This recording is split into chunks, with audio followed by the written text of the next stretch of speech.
Doctor Kapil Patil, Sahyadri hospital, Degloor. Myth versus facts on pre diabetes.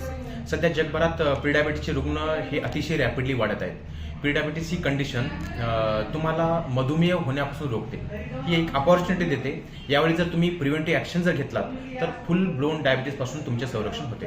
बरेच रुग्ण दुसऱ्या चेकअपसाठी किंवा साध्या इन्फेक्शनसाठी ब्लड चेकअप करण्यास जातात, तेव्हा त्यांना लक्षात येते की शुगरची लेवल वाढलेली आहे व ते घाबरून जातात.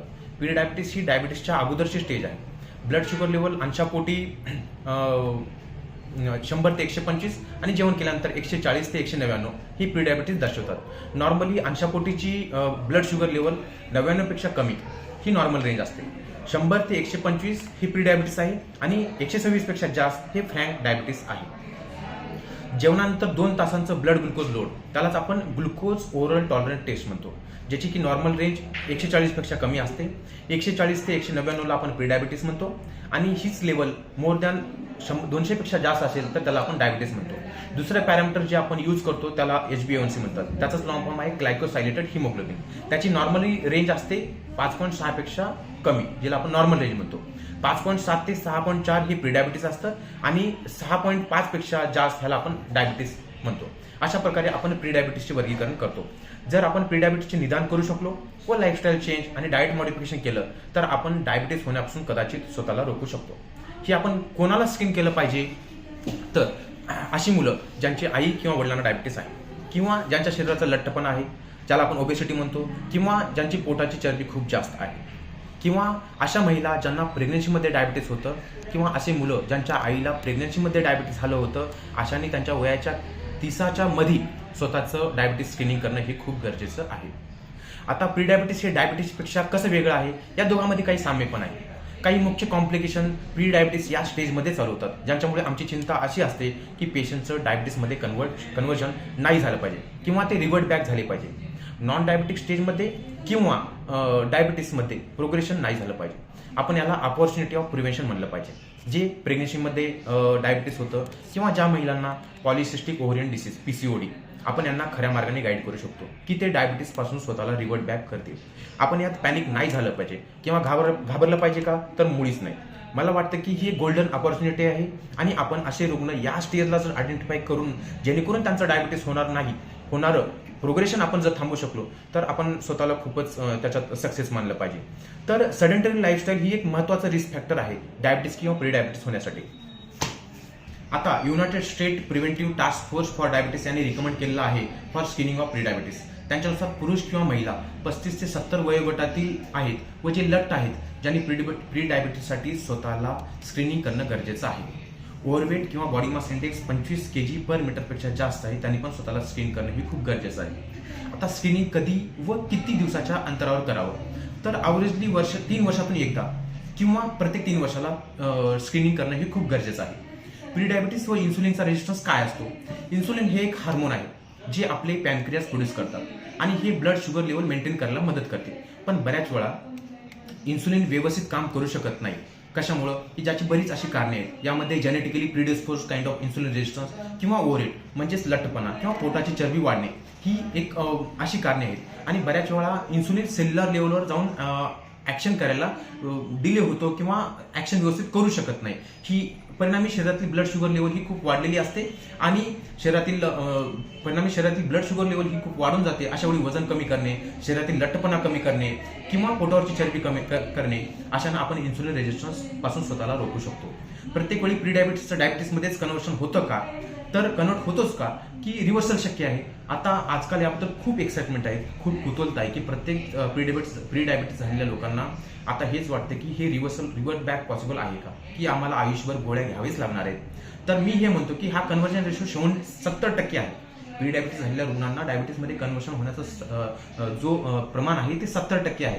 म्हणजे रिव्हर्सल बॅक 30% लोकांना हे आपण कन्व्हर्जन टाळू शकतो, ही कंडिशन रिव्हर्स करू शकतो. आता डायबिटीस प्रिव्हेंटिव्ह स्टडीने अभ्यास केलाय की डाएट आणि एक्सरसाइजने आपण 58% लोकांना प्री डायबिटीसचं डायबिटीस होण्यापासून टाळू शकतो कम्पेअर्ड टू मेटफॉर्मिन जर आपण प्री डायबिटीस स्टेजमध्ये चालू केलं तर 38% लोकांनाच आपण रिव्हर्ट बॅक करू शकतो. आणि तेच जर आपण डाएट मॉडिफिकेशन प्लॅन वगैरे व्यवस्थित केला तर आपण 58% लोकांचं प्री डायबिटीसचं डायबिटीस कन्व्हर्जन होऊ देण्यापासून आपण रोखू शकतो. आता सगळ्यात महत्त्वाचं आहे की डाएट प्लॅन म्हणजे आपण काय करायला पाहिजे. आता हे पेशंटच्या वजनानुसार प्लॅन करू शकतो.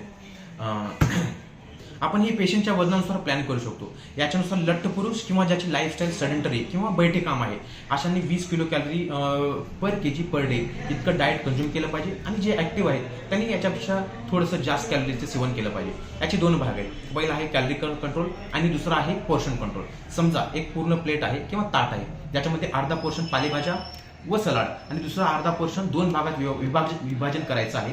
त्यामध्ये एक डाळी, चपाती, भात आणि दुसरं पोर्शनमध्ये प्रोटीन व फॅट्स जसं की लेग्युम्स डाळ, फिश, एग व्हाईट किंवा चिकन जे नॉनव्हेज वगैरे खातात ते. आता लेग्युममध्ये काय येतं तर लेग्युममध्ये शेंगायुक्त वनस्पती, वाटाणा, शेंगा, डाळी, मसूर, बीन, सोयाबीन हे लेग्युम्समध्ये येतात. आणि ओट्स हे फॉरेनमध्ये नाव दिलेलं आहे, त्याचं मराठीत असं काही नाव नाही, ओटच म्हणतो त्याला आपण. त्याच्यामध्ये महत्त्वपूर्ण जीवनसत्वे, खनिजे, फायबर किंवा अँटीऑक्सिडंट असे असतात. आता दुसरा भाग असा आहे की कॅलरी कंट्रोल. आता लो ग्लायसेमिक इंडेक्स फूड जसं की होल व्हीट ग्रेन किंवा ब्राऊन राईस, त्याला आपण तपकिरी तांदूळ म्हणतो, त्यालाच आपण बगाड तांदूळ किंवा बेनी तांदूळ पण म्हणतो. आणि ओट हे प्री डायबिटीसच्या डायबिटीसमध्ये प्रोग्रेशन होऊ देत नाहीत. आणि plenty of high fibre food जसं की आपण सफरचंद खातो, पेरू खातो. आणि मॉडरेट ज्यांनी ड्रिंक करतात त्यांच्यासाठी मॉडरेट अल्कोहोल कन्झम्पशन. आणि शुगरी ज्यूस आणि सोडा हे कम्प्लिटली अवॉइड करायला पाहिजे. आणि दिवसातलं कमीत कमी 2.5 ते 3 लिटर पाणी पिणं गरजेचं आहे, ज्याच्यामुळे आपलं की प्री डायबिटीसमध्ये कन्व्हर्जन होण्यापासून रोखतात. आता हे चेंजेस किती कालावधीसाठी करावे लागेल? डायबिटीस हा लाईफस्टाईलचा आजार आहे आणि हा कंटिन्युअस आजार आहे. जर तुम्ही हे लवकर स्टार्ट केलं आणि त्यामध्ये कन्सिस्टंट जर राहिलं तरच तुम्ही यामध्ये यशस्वी व्हाल. 5 ते 60% वजन जर तुम्ही कमी केलात तर तुम्ही प्री डायबिटीस होण्यापासून रोखाल. दुसरं आहे डाएट मॉडिफिकेशन आणि एक्सरसाइज. ही कंटिन्युअस प्रोसेस आहे. जेवणात कमीत कमी फॅट व जास्तीत जास्त प्रोटीन, कमीत कमी 30 मिनिट दररोज एक्सरसाइज. जर ही सवय जर तुम्ही शरीराला लावलात तर नक्कीच आपण याच्यामध्ये प्रिव्हेंशन करू शकतो.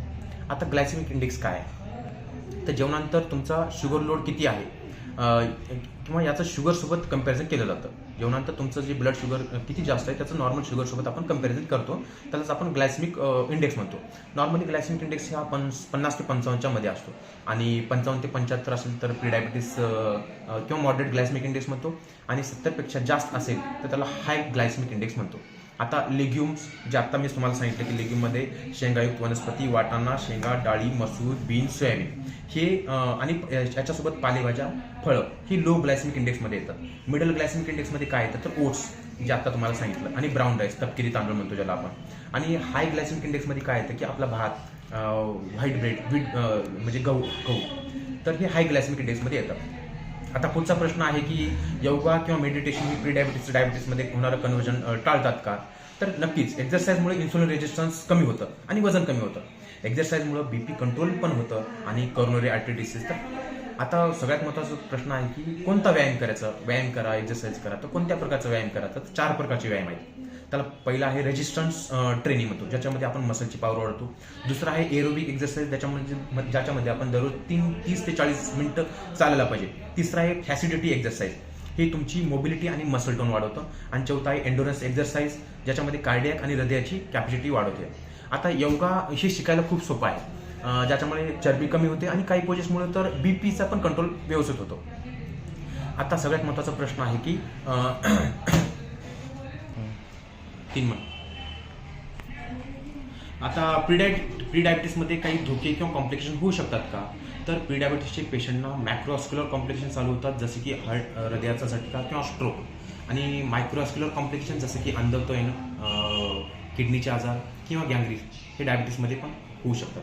अशा रुग्णांनी काही लसी घेणं पण गरजेचं आहे, जसं की simple flu vaccine, hepatitis vaccine, pneumonia vaccine. आता व्यायाम करत असताना शुगर कमी होणं, ज्याला की आपण हायपोग्लायसेमिया असं म्हणतो, हे कसं प्रिव्हेंट करावं? तर 2 प्रकारचे हायपोग्लायसेमिया असतात, एक तर माइल्ड आहे आणि दुसरा आहे सिरियस. तर चक्कर येणे, घाम येणे, भूक सहन न होणे किंवा ज्यांनी जेवण घेणं टाळलंय किंवा ज्यांनी उपवास करताय यांनी लगेचच अशा वेळेला आपलं ब्लड शुगर लेवल चेक करायला पाहिजे. जर हे 70पेक्षा कमी जर असेल तर लगेच डॉक्टरांशी संपर्क करावा. आणि असा एपिसोड येण्याच्या अगोदर काही वॉर्निंग साईन असतात, ते वॉर्निंग साईन रुग्णांनी ओळखावं. भविष्यात असे वॉर्निंग साईन जर आले तर लवकरच आपण काहीतरी खाऊन घेणं खूप गरजेचं असतं, जसं की स्नॅक्स आहे, कॅन्डी आहे, चॉकलेट आहे, बिस्किट आहे, हे नेहमी सोबत ठेवणं हे खूप गरजेचं आहे. तर अशा रुग्णांनी कमी कार्बोहायड्रेट आणि जास्तीत जास्त प्रोटीन खाणं गरजेचं आहे. कारण प्रोटीनचं डायजेशन हे खूप स्लोअर होतं आणि लवकर भूक लागते. आता स्ट्रेस, टेन्शन किंवा चिंता हे डायबिटीसचे कारण असू शकतं का? स्ट्रेस हे ॲलोस्टॅटिक लोड वाढवतं आणि शरीरामध्ये ग्लुकोकॉर्टिकॉइड, इपिनेफ्रिनची लेवल वाढवतं आणि हे पॅनक्रियाचे काम खराब करू शकतात, जसं की बीटा सेलचं डिस्फंक्शन करू शकतात. आणि जेव्हा ग्लुकोज आपण ओरली इंटेक करतो तेव्हा ते आतडीला इन्क्रिटिन रिलीज करायला लावतं आणि स्ट्रेसमुळे इन्सुलिन रेजिस्टन्स पण वाढतं. आता अजून एक प्रश्न आहे की प्रीडायबिटीसच्या स्टेजमध्ये फूट अल्सर होऊ शकतं का? तर 15% लोकांना डायबिटिक न्यूरोपॅथी ही होऊ शकते, ज्याच्यामध्ये की नर्व रिलेटेड डॅमेज म्हणतो, म्हणजे नसांना दुखापत होते, ज्यांना पायांचे सेन्सेशन जाणवत नाहीत, पायाला मुंग्या येतात, पायात जळजळ होते, अशाने ब्लड शुगर लेवल चेक करणं गरजेचं आहे. तर अशा प्रकारे शुगरबद्दल एक थोडंसं लोकांमध्ये अवेअरनेस आणण्याचा मी प्रयत्न करतोय. नमस्कार.